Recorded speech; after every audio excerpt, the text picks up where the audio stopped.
Good morning everyone. आज हम discuss करने जा रहे हैं क्लास 11th का सेकंड चैप्टर और इस चैप्टर का नाम है स्ट्रक्चर ऑफ एटम।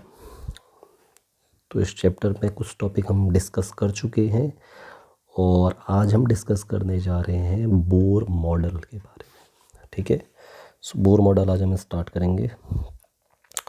इससे पहले के लेक्चर्स में हम discovery of electron, discovery of proton, about mass of electron, Rutherford model और रदरफोर्ड के जो भी ड्रॉबैक्स थे वो हम डिस्कस कर चुके हैं।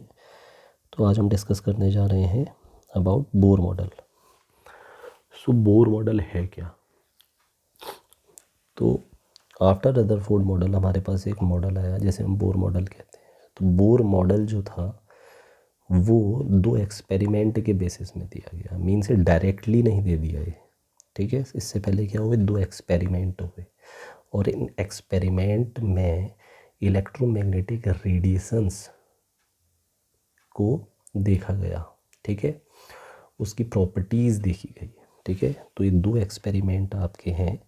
फर्स्ट जो एक्सपेरिमेंट है वो है आपका dual character of the electromagnetic radiation. Electromagnetic radiation का ड्यूअल नेचर होता है, एक होता है आपका वेव नेचर और एक होता है आपका पार्टिकल नेचर। सबसे पहले क्वेश्चन ये राइज होता है कि रेडिएशंस होती क्या है। एक्चुअली रेडिएशंस जो होती हैं वो बहुत सिंपल सा है कि जब भी कोई एनर्जी, ठीक है, कोई एनर्जी प्रोपोगेट करती है या डिस्टेंस कवर करती है, ठीक है, in the form of wave. ठीक है, कोई भी एनर्जी जब प्रोपोगेट करती है in the form of wave उसे ही हम रेडिएशन कहते हैं। सिंपल। अब यहाँ पर को जो यूज़ किया गया है टॉपिक वो है आपका इलेक्ट्रोमैग्नेटिक रेडिएशन। अब इलेक्ट्रोमैग्नेटिक रेडिएशन से सिंपल सी बात है, कोई भी चार्ज पार्टिकल, अब charge particle means charge particle आपका है तो पॉजिटिव हो सकता है, नेगेटिव हो सकता है। अगर कोई भी चार्ज पार्टिकल एक्सेलरेट करता है, मीन्स इसके पास कोई एक्सेलरेशन है और ये आपका मूव कर रहा है, जब ये मूवमेंट करता है चार्ज पार्टिकल तो ये टू फील्ड्स जनरेट करता है। एक होता है आपका इलेक्ट्रिकल फील्ड और एक होता है आपका मैग्नेटिक फील्ड। ठीक है, एक इलेक्ट्रिक फील्ड और एक मैग्नेटिक फील्ड। तो ये चार्ज पार्टिकल जब एक्सेलरेट होता है, मूव करता है, then it is producing electrical field and magnetic field. इसी को हम इलेक्ट्रोमैग्नेटिक रेडिएशन कहते हैं। गेटिंग? अब हम देखते हैं कुछ प्रॉपर्टीज़। ठीक है, सबसे पहले हम देखेंगे इलेक्ट्रोमैग्नेटिक रेडिएशंस का वेव नेचर, उसके बारे में हम कुछ प्रॉपर्टीज़ देखेंगे कि जब इलेक्ट्रोमैग्नेटिक रेडिएशंस वेव फॉर्म में ट्रेवल करती हैं तो क्या क्या प्रॉपर्टीज़ शो करती हैं। तो इसे हम एक डायग्राम से समझेंगे और ये प्रॉपर्टीज़ बहुत बहुत इंपॉर्टेंट हैं, एग्ज़ाम्स में पूछी जाती हैं। तो with the help of diagram हम प्रॉपर्टीज़ को देखेंगे। तो सबसे पहले इस डायग्राम को जो हम देखते हैं तो इस डायग्राम में हमारे पास तीन एक्सिस हैं। एक है आपके पास जेड एक्सिस, एक है आपकी वाई एक्सिस और एक है आपकी एक्स एक्सिस। और ये तीनों जो हैं, ये तीनों एक्सिस जो हैं एक दूसरे के परपेंडिकुलर हैं। ये आपकी एक्स है, ये आपकी वाई है और एक जेड है। और तीनों परपेंडिकुलर मीन्स तीनों के बीच में आपका क्या है, 90 डिग्री का एंगल है। गेटिंग? अब होता क्या है, देखिए इस डायग्राम में हम समझेंगे। देखिए इस डायग्राम में जो आपकी एक्स एक्सिस है वो दिखाती है आपकी डायरेक्शन ऑफ प्रोपोगेशन, मीन्स जो वेव है जिस डायरेक्शन में प्रोपोगेट कर रही है, जिस डायरेक्शन में मूव कर रही है उसे एक्स एक्सिस कहते हैं। वाई एक्सिस दिखाती है आपकी magnetic field. Okay, magnetic field में मैग्नेटिक फील्ड की जो वेव है उसको दिखाती है कि मैग्नेटिक फील्ड की वेव जो है वो वाई एक्सिस में आपकी प्रोपोगेट हो रही है टू एक्स। ठीक है, और इलेक्ट्रिकल फील्ड जो है वो एक, ये जो रेड लाइन है, रेड लाइन से देखा गया है कि आपके इस एक्सिस में इस एक्सिस में ऑसिलरेट कर रही है, बट ये आपकी प्रोपोगेट सेम एक्स एक्सिस में कर रही है। ठीक है, तो first property of electromagnetic radiation wave theory ये कहती है कि आपका जो इलेक्ट्रोमैग्नेटिक फील्ड है इलेक्ट्रिकल फील्ड है, मैग्नेटिक फील्ड है और डायरेक्शन ऑफ प्रोपोगेशन है, ये तीनों क्या होते हैं, एक दूसरे के परपेंडिकुलर होते हैं। बहुत सिंपल सा है, ठीक है। First property electromagnetic wave theory ये कहती है कि जो इलेक्ट्रिकल फील्ड है, मैग्नेटिक फील्ड है और डायरेक्शन ऑफ प्रोपोगेशन, ये जो हैं ये तीनों एक दूसरे के क्या होते हैं, परपेंडिकुलर होते हैं, ठीक है। सेकेंड प्रॉपर्टी ये बोलती है कि जो आपकी इलेक्ट्रोमैग्नेटिक रेडिएशंस होती हैं उनको किसी भी मीडियम की ज़रूरत नहीं होती है। जस्ट लाइक जब हम साउंड वेव की बात करते हैं तो साउंड वेव को एक मीडियम चाहिए ट्रेवल करने के लिए, बट इलेक्ट्रोमैग्नेटिज्म रेडिएशन को कोई भी मीडियम नहीं चाहिए। मीन्स ये वैक्यूम में भी, वैक्यूम मतलब ये होता है कि जहाँ कोई मीडियम नहीं होता, उस मीडियम में भी ये ट्रेवल कर सकती हैं, ठीक है। अब देखते हैं, चलिए इसकी जो प्रॉपर्टीज़ हैं। देखिए first property very very important. First property ये बताती है the oscillating electric and magnetic field produced by oscillating charge particle are perpendicular to each other, are perpendicular to each other. जो इलेक्ट्रिक फील्ड है और जो magnetic field है एक दूसरे के परपेंडिकुलर होते हैं, एज वेल एज ये जो दोनों हैं both are perpendicular to the direction of propagation of wave, ठीक है। Means electrical field, magnetic field और डायरेक्शन ऑफ प्रोपोगेशन, ये तीनों एक दूसरे के क्या होते हैं, परपेंडिकुलर होते हैं। मीन्स यहाँ पर कोई 90 का एंगल होता है between them. This is the first property. Second property ये कहती है कि जो आपकी इलेक्ट्रोमैग्नेटिज्म रेडिएशन होती हैं उन्हें किसी मीडियम की रिक्वायरमेंट नहीं होती है। Means they can move in vacuum condition. After that जो हमारी थर्ड प्रॉपर्टी कहती है वो कहती है कि इलेक्ट्रोमैग्नेटिक रेडिएशन जो होती हैं वो डिफरेंट टाइप्स होती हैं। ऐसा नहीं कि ये ओनली वन, एक ही इलेक्ट्रोमैग्नेटिक रेडिएशन होती है। मैग्नेटिक रेडिएशन आपकी डिफरेंट टाइप्स हो सकती हैं, ठीक है। और ये जो आपकी different types of electromagnetic radiation होती हैं इनकी क्या होती है, वेवलेंथ और फ्रीक्वेंसी क्या होती हैं, डिफरेंट होती हैं, ठीक है। So on the basis of wavelength and frequency we have different types of electromagnetic radiations. और इन सारी इलेक्ट्रोमैग्नेटिक रेडिएशंस को जब आप अरेंज करते हैं according to their frequency and wavelength, then आपको एक स्पेक्ट्रम मिलता है और उस स्पेक्ट्रम को कहते हैं इलेक्ट्रोमैग्नेटिक स्पेक्ट्रम, ठीक है। तो हम डायग्राम से समझते हैं। ये देखिए, ये आपकी एनसीईआरटी बुक का ही डायग्राम है।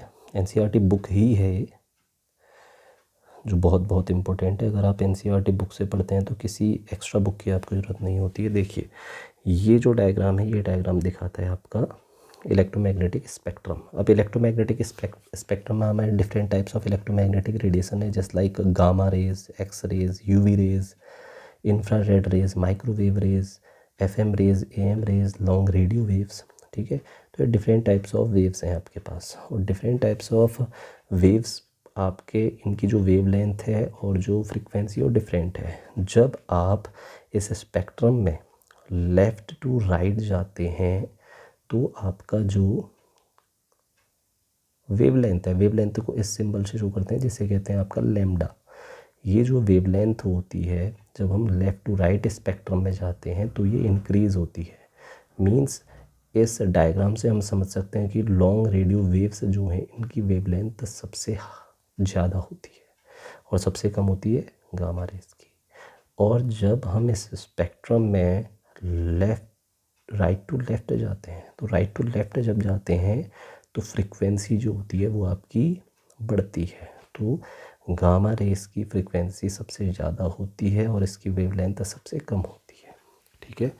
तो इन रेडिएशंस के बीच हमारे पास एक विजिबल रीजन होता है जो लोकेट करता है बिटवीन यूवी रेज और इंफ्रारेड रेज। बहुत इंपॉर्टेंट है, क्वेश्चन पूछा जाता है कि आपका विजिबल रीजन और विजिबल स्पेक्ट्रम किसके बीच मिलता है, वो आपका मिलता है UV rays and infrared rays के बीच में।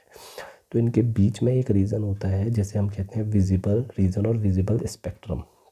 विजिबल स्पेक्ट्रम मतलब हम इसे देख सकते हैं, अदर रेस को हम नहीं देख सकते, लेकिन इन रेस को विजिबल स्पेक्ट्रम में जो आपकी रेज होती हैं वो हम देख सकते हैं। तो विजिबल स्पेक्ट्रम में हमारे पास क्या होते हैं, डिफरेंट कलर्स हैं, ठीक है, डिफरेंट कलर्स हैं आपके VIBGYOR, violet, indigo, blue, green, yellow, orange and red.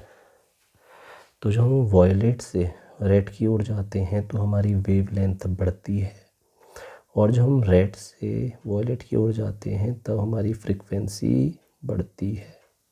ये बहुत इम्पोर्टेंट है, ठीक है। So this is about visible spectrum, okay. Then आते हैं कुछ क्वेश्चंस में, और क्वेश्चंस में ही हम डिस्कस करेंगे कुछ इम्पोर्टेंट फॉर्मूला जो आपको याद होने चाहिए, क्योंकि इन फॉर्मूला से रिलेटेड क्वेश्चंस पूछे जाते हैं।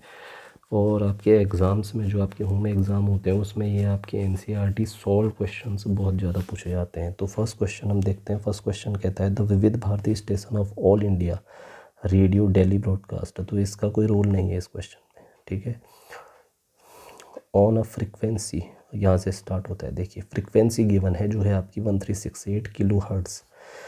Now after that with the help of this frequency हमें क्या कैलकुलेट करना है, calculate the wavelength of electromagnetic radiation emitted by transmitter and which part of electromagnetic spectrum does it belong to. तो wavelength जो हम देखते हैं, तो इसमें यहाँ पर कोई बहुत सिंपल सा फॉर्मूला है जो हम यूज़ करते हैं अगर हमें वेवलेंथ फाइंड करनी है। तो ये वेवलेंथ और फ्रीक्वेंसी में रिलेशन भी है। ये है formula, lambda is equal to C upon nu. ये लैम्डा है आपका वेवलेंथ, C है आपका स्पीड ऑफ लाइट, और न्यू है आपका फ्रीक्वेंसी। तो फ्रीक्वेंसी हमें गिवन है, हम वैल्यूज़ पुट ऑन कर लेंगे। C होता है आपका speed of light. Speed of light होती है आपकी 3 × 10⁸ मीटर पर सेकेंड। वैल्यूज़ को जो हम रखते हैं, देखिए यहाँ पर को रख दिए, तो एक चीज़ हम ध्यान देंगे, मीटर पर सेकेंड है, यहाँ पर कोई स्पीड ऑफ लाइट है, और जो हमारी फ्रीक्वेंसी वो किलो हर्ट्ज़ में थी, तो इस किलो हर्ट्ज़ को हम हर्ट्ज़ में कन्वर्ट करेंगे। हर्ट्ज़ में कन्वर्ट करने के लिए आपको सिंपल 10⁻³ से मल्टीप्लाई करना होगा। तो जैसे ही वैल्यू पुट ऑन करेंगे तो हमारे पास आंसर आ जाता है 219.3 मीटर, ठीक है। सो 219.3 मीटर ये आपकी क्या है, वेवलेंथ, ठीक है। वेवलेंथ की यूनिट आपकी मीटर होती है, ठीक है। आफ्टर दैट सेकेंड क्वेश्चन हम डिस्कस करते हैं। The wavelength range of visible spectrum extends from violet to red. ये हमें पता है कि वॉयलेट से रेड की ओर क्या होती है, वेवलेंथ आपकी इंक्रीज होती है। Express these wavelength in frequencies hertz, means इन वेवलेंथ की हेल्प से आपको फ्रीक्वेंसी निकालने, तो सेम फॉर्मूला हम यूज़ करेंगे। साथ ही आपको प्रैक्टिस भी करनी है इन क्वेश्चंस की, तो सेम फॉर्मूला हम यूज़ करेंगे। C आपको पता है और लैम्डा आपको गिवन है ऑलरेडी, ठीक है। तो आपको वैल्यूज़ पुट ऑन करके यहाँ पर को आंसर निकालना होगा, ठीक है। सबसे पहले एक चीज़ का ध्यान रखना है कि ये जो आपकी वेवलेंथ गिवन है ये आपकी नैनोमीटर में गिवन है, और जो ऊपर जो आपकी स्पीड ऑफ लाइट है वो मीटर पर सेकंड में गिवन है। तो इस नैनोमीटर को मीटर में कन्वर्ट करेंगे, और ऑलरेडी यहाँ पर को दिया गया है कि हम कैसे नैनोमीटर को मीटर में कन्वर्ट कर सकते हैं। तो हम 10⁻⁹ से यहाँ पर को मल्टीप्लाई कर देंगे, और आपका आंसर कैलकुलेट हो जाएगा, ठीक है।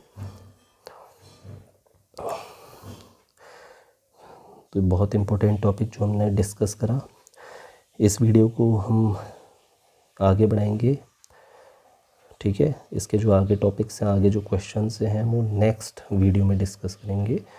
तब तक थैंक यू, और चैनल को सब्सक्राइब करिए और वीडियो को लाइक करिए, एज वेल एज इसे शेयर करिए जितना हो सके। Thank you.